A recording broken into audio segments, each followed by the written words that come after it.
In pursuit of development of our nation, 18 Western countries, we tend to forget that our indigenous, perfect, low-cost it is a solution to world problems. I am Ajna And I am Ganesh Patel from Cambridge School, Gulbarga, and we have come up with an innovative idea to take our country one step ahead in aerospace fuel technologies and aerospace technologies. For that, we have our Sat AeroTech fuel and Ajna chackra engine. In the theme Science and Technology for Sustainable Future, with a sub-theme Transport and Communication. So, what is the innovation? Our innovation is made up of Ajna chackra scramjet engine and also Sat AeroTech fuel.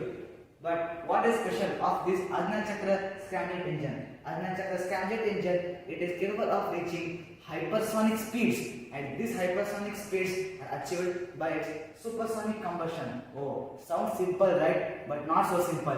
We have taken lots of time to design it properly and lots of calculations to choose the fuel. But scramjet engines, they need a very high efficient fuel. In that case, we have made Sat AeroTech fuel. Sat AeroTech fuel stands for silane ignited acetylene compressed trio-based dimethylfuran fuel. In this, we have used 2,5 dimethylfuran as our main fuel, and acetylene is an additive so that it increases our fuel's combustion rate and also it increases calorific value. And here we have used silane as an igniter, and here we are not using any external energy, we are not using any electric current as an igniter for our fuel. So, currently we have different types of jet engine fuels, which are Jet A1, Jet B in jetliners, and JP8, JP10 in fighter jets and in defense purposes.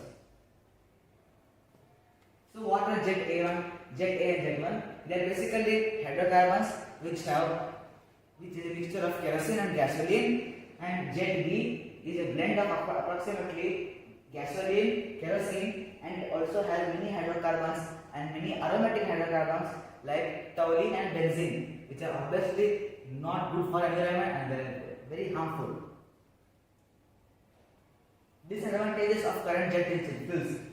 First, environmental impact, greenhouse gas emissions and NOx emissions. Resource depletion, they are depleting fossil fuels. Economic costs, efficiency and performance limitations at high altitudes.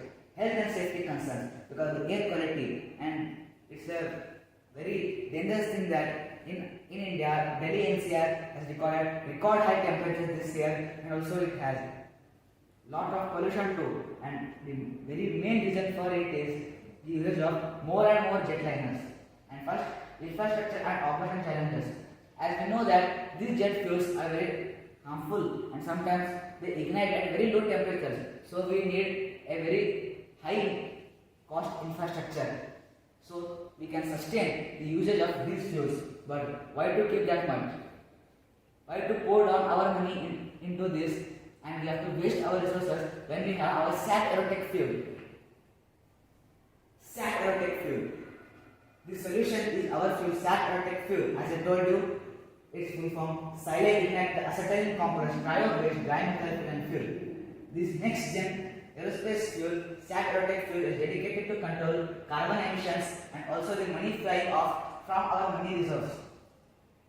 First of all, it is very cheap. Dimethylfuran is obtained from many fructose-rich foods like sugar cane and many other foods like wood chips. Plus, this doesn't require any extra cost for infrastructure building, as it is compatible with current infrastructure and current jetlining engines. And another thing, safe, reliable, bold, efficient, permanently a game changer, Sat AeroTech fuel, as this can make India a superpower in aviation fuel and defense fuel, because India has a lot of reserve of sugarcane. So making India a potential user and also a potential exporter of Sat AeroTech fuel, which is dimethylfuran and acetylene.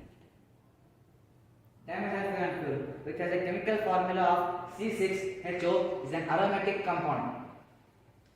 Its boiling point is 93.5 degrees Celsius, density is 890 kg per meter square per cubic meter, and it has silane, which is silicon hydride as an igniter.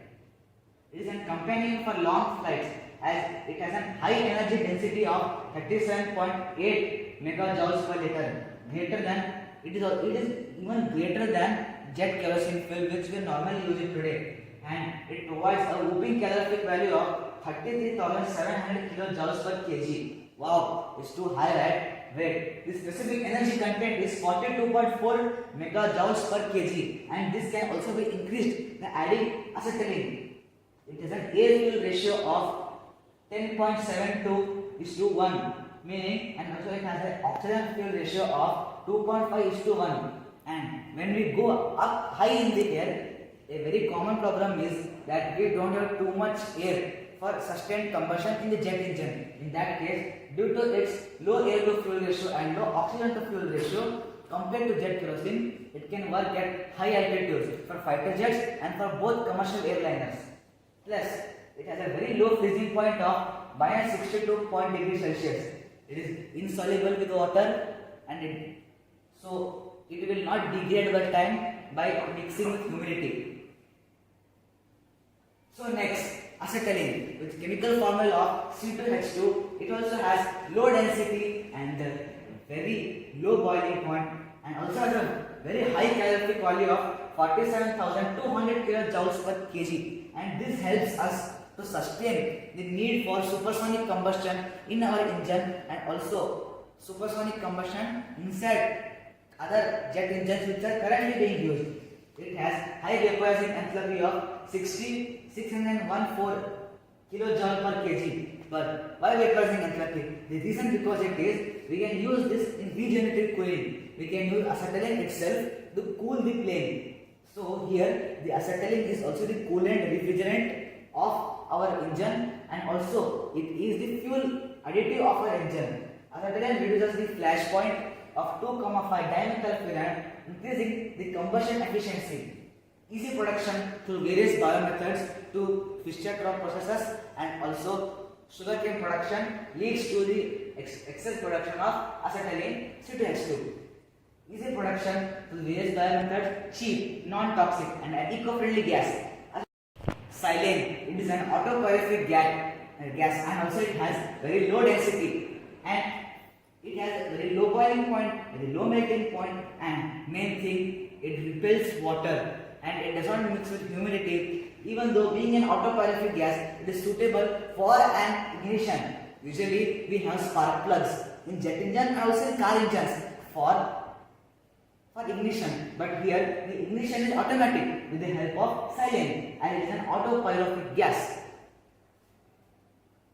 Next, so we saw that with the usage of silane, acetylene, and also the usage of 2,5 dimethyl we have made an sustainable fuel which is sustainable for India's future. India has a bright future in aerospace and defense technologies, and this should be sustained by an efficient and cheap fuel, as India has lots of reserves of sugarcane and many forests, and India also produces many sugarcane waste, which helps us to make this fuel more easily. But why Sat AeroTech fuel? The reason for why you should choose Sat AeroTech fuel is because we all come up with pollution every day because of jet kerosene.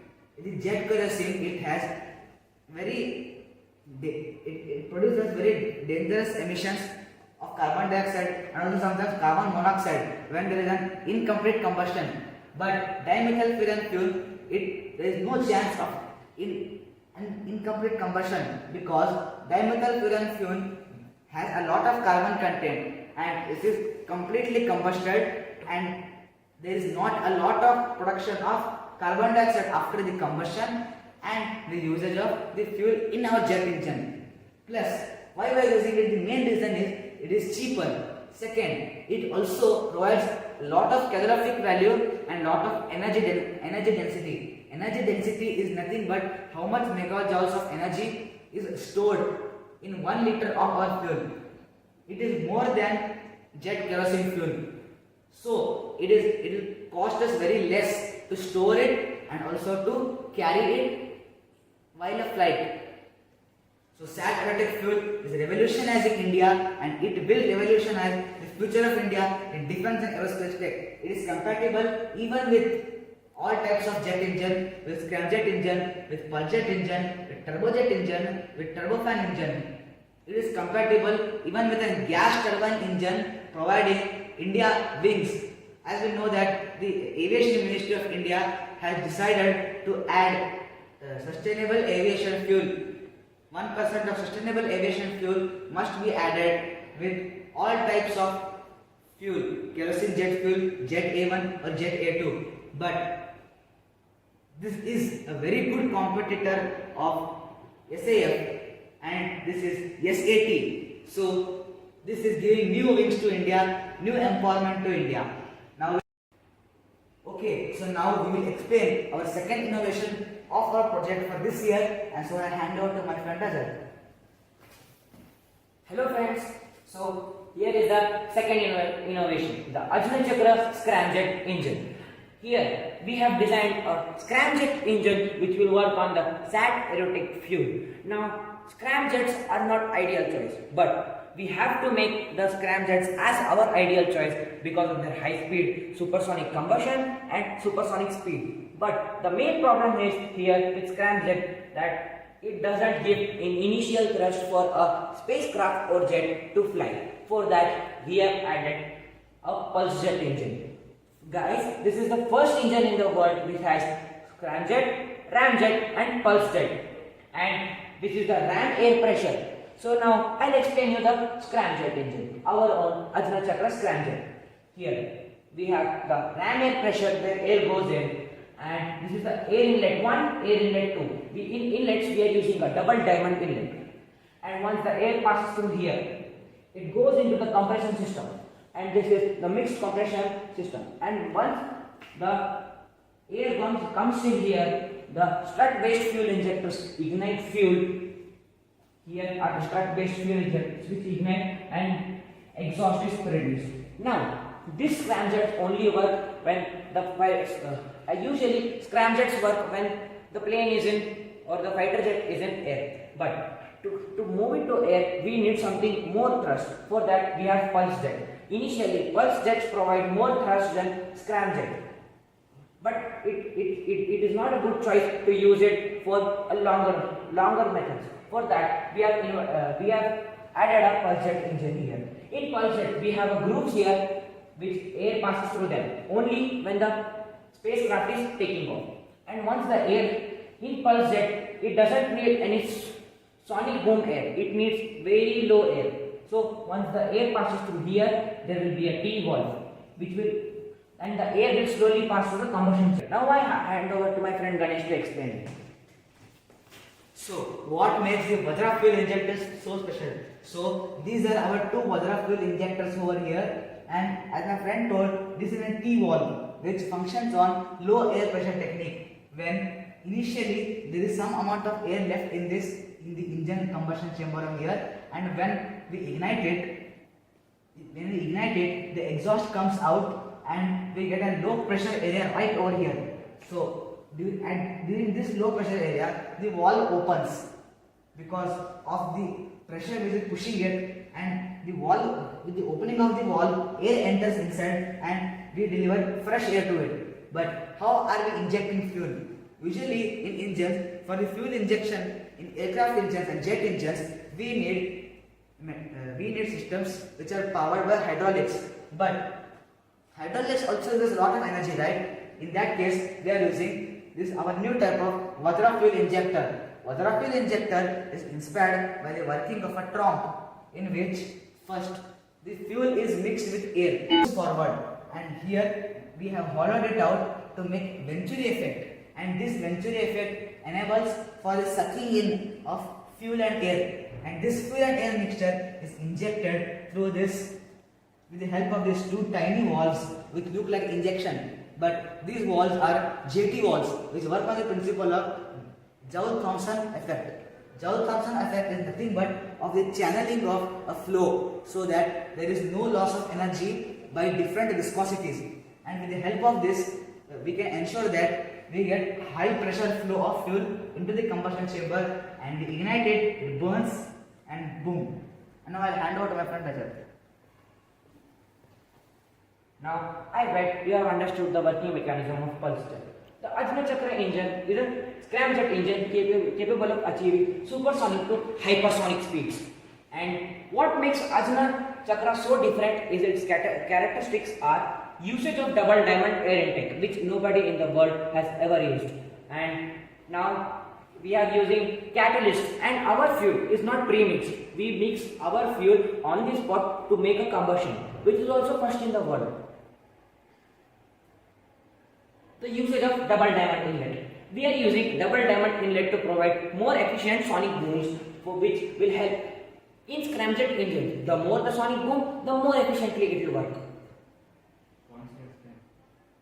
Next, we have mixed in compression inlet system. In compressor, compressor plays a huge role and a very vital role in scramjet engines, as it is the one which compresses air. So in compressors, we are using mixed compression inlet system. Mixed compression offers a good balance between performance at various speeds. Due to its versatility, we are using the mixed compression inlet system. Next, supersonic combustor.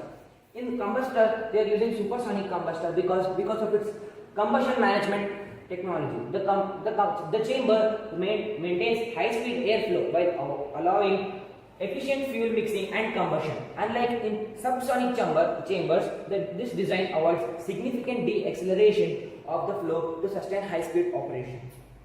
Fuel injector, and also the one more point is because of its fuel injection and mixing capabilities. We have the Vajra fuel injectors.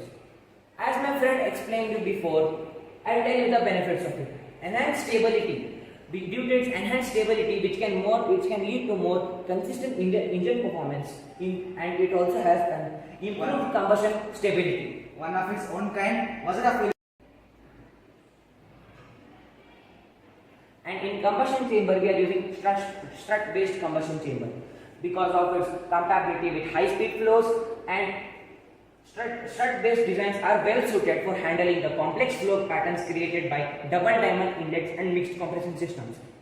Because of the double diamond inlet and mixed compression systems, other combustion chambers are not capable of handling these high flow patterns created. So that's why we are using a strut-based combustion chamber.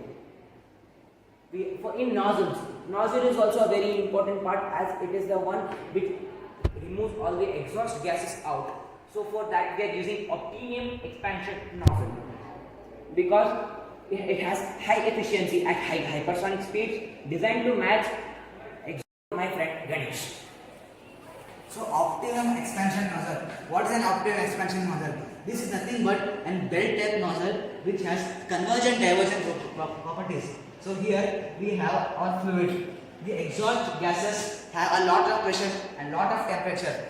As we know that these exhaust gases and the whole combustion cycle in a jet engine is a whole new type of thermodynamic cycle, and it is known as ice entropic cycle, meaning the overall entropy of the energy taken inside and the energy given outside is equal.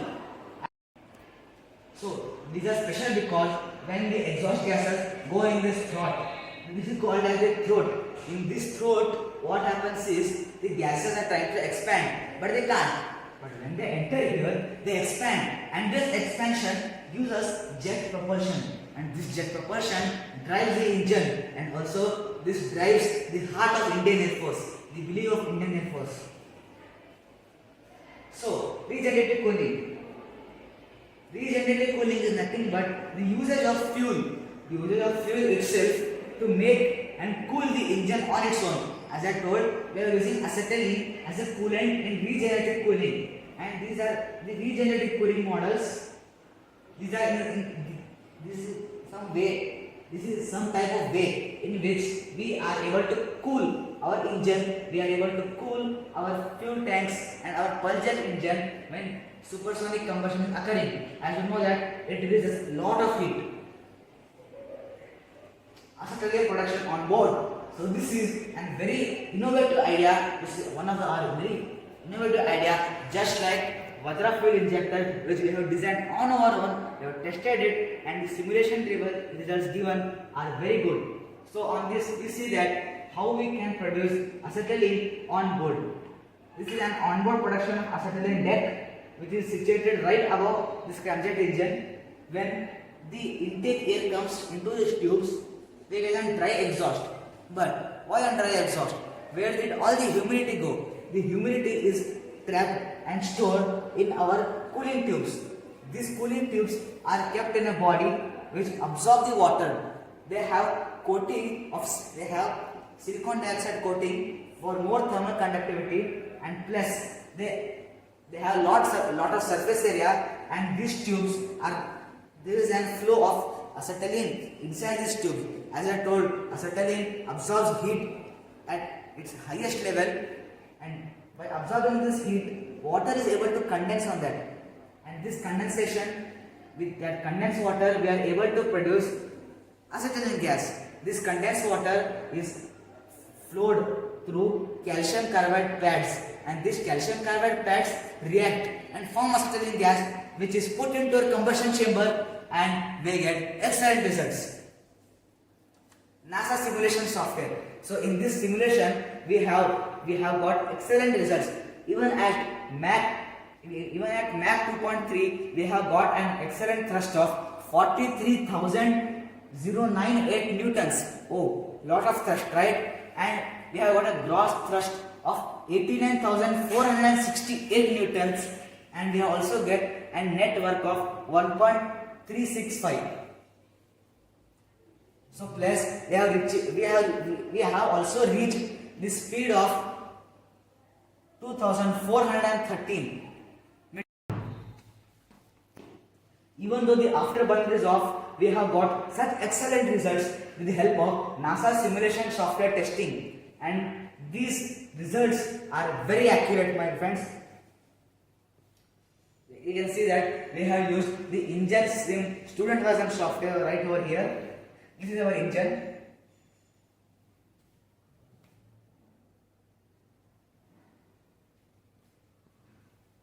Thank you. Jai Hind, and wait for our explanation, detailed explanation on our new innovations. Thank you.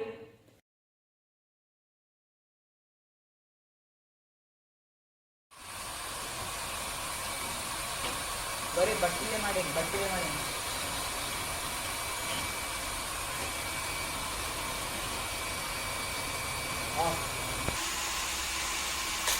ಕೆಳಗೆ ತಗೋ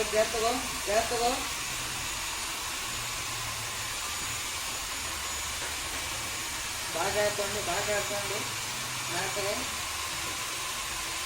of ಇನ್ನ perfect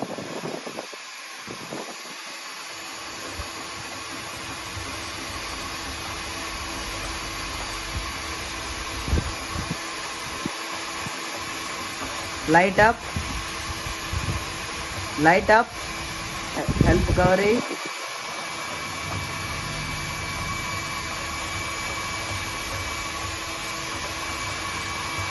Stop. So this is a prototype model of how we are using this type of honeycomb pattern through which the fuel passes, which is dimethylfuran, which can also be used as a coolant in our model, and this can be used in regenerative cooling. Even though the method is being used, we are trying a way to how to make it more cooler, more efficient, and more unique with the use of by designing our own type of honeycomb pads, which are lightweight, strong, durable, and they don't take a lot of space, and which are also eco-friendly. So how can this be used in regenerative cooling? This is a prototype model of regenerative cooling in ramp-less scramjet engines which have a lot of heat. So this is the proposed model for our multi-stage fuel injector in the scramjet engine, the scram plus ramjet engine. Here are two sprinklers. the one will provide the fuel and the one will provide the booster. In our case acetylene, and the fuel is dimethylfuran.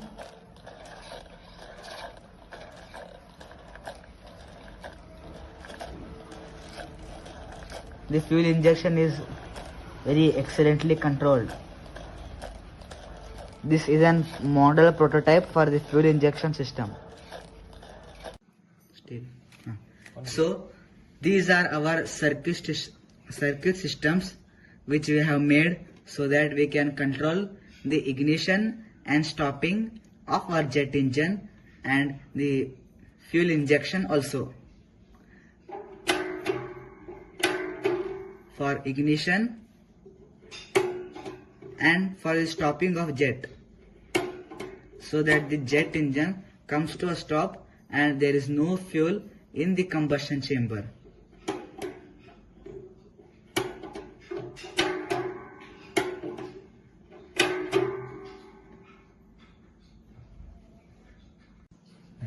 So these are different types of air intakes for ramjet and scramjet engines, which we are working out and testing them out.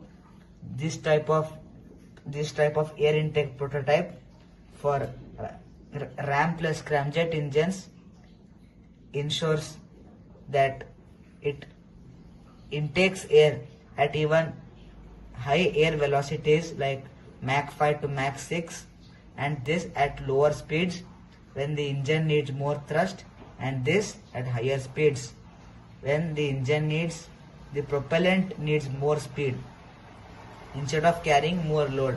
So these are two prototypes being tested on.